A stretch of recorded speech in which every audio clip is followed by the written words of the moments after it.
Eclipse, Chapter 2. How the hell did I get into this mess? Inuyasha growled as he sat against a tree with his arms folded next to Moroku, while Kagome was getting a drink of water from a small stream up ahead, with Sango and Kilala, who was in her large form, by her side. Patience, Inuyasha. Humans aren't as strong as demons, or half-demons in this case, Moroku said. Traitor, Inuyasha mumbled under his breath. I heard that, but I'll let it go if you tell me one thing. Moroku trailed off. Yeah, what? Inuyasha questioned. Do you like Kagome? The monk asked suspiciously. Inuyasha's eyes widened. Wah! What are you getting at, you lecherous monk? The half-demon exclaimed. So you do, Moroku said simply, making Inuyasha's face turn red. That's none of your business, Moroku, he barked, turning away from the monk, who smiled simply.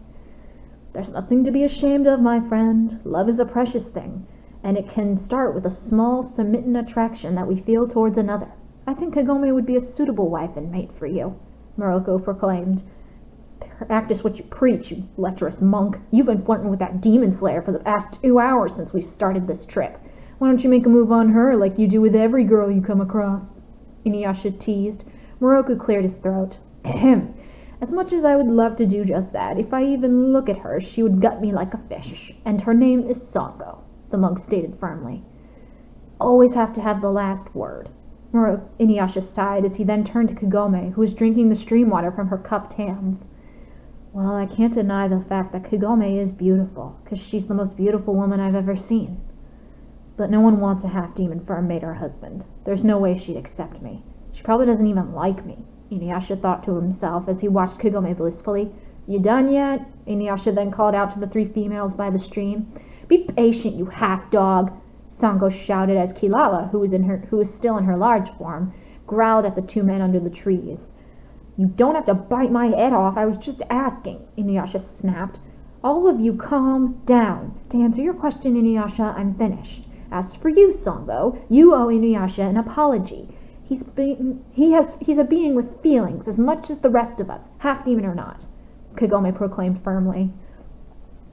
How did you know I was a half-demon? Inuyasha asked cautiously. I'm a Miko, I could sense it. Shippo and Kilala could smell it, and I simply told Sango, the lovely maiden said as she picked up her quiver of bows, as well as her bow, and along with her mandolin, that was lying next to her as she got back up on her feet to dust off her yellow kimono. What? She questioned when she noticed Inuyasha was staring at her cautiously. You don't think I'm a freak? The dog-eared lord asked in disbelief. Kagome raised an eyebrow. Why would I think that? She questioned. Well, duh, because I'm a half-demon. They aren't accepted by humans or demons, Inuyasha said, looking away from the Miko while crossing his arms.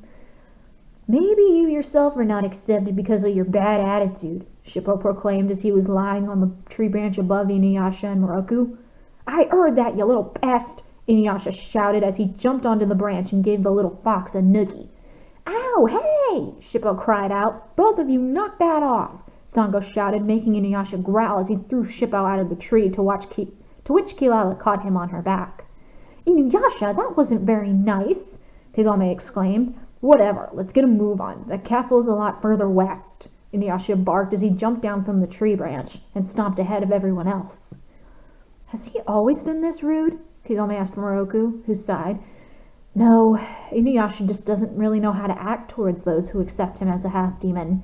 Since most of his life, he was only truly accepted by his family, and those who followed his father only accepted him because he was the son of their leader. Oh, how awful. I feel sorry for him, but he should be more open-minded.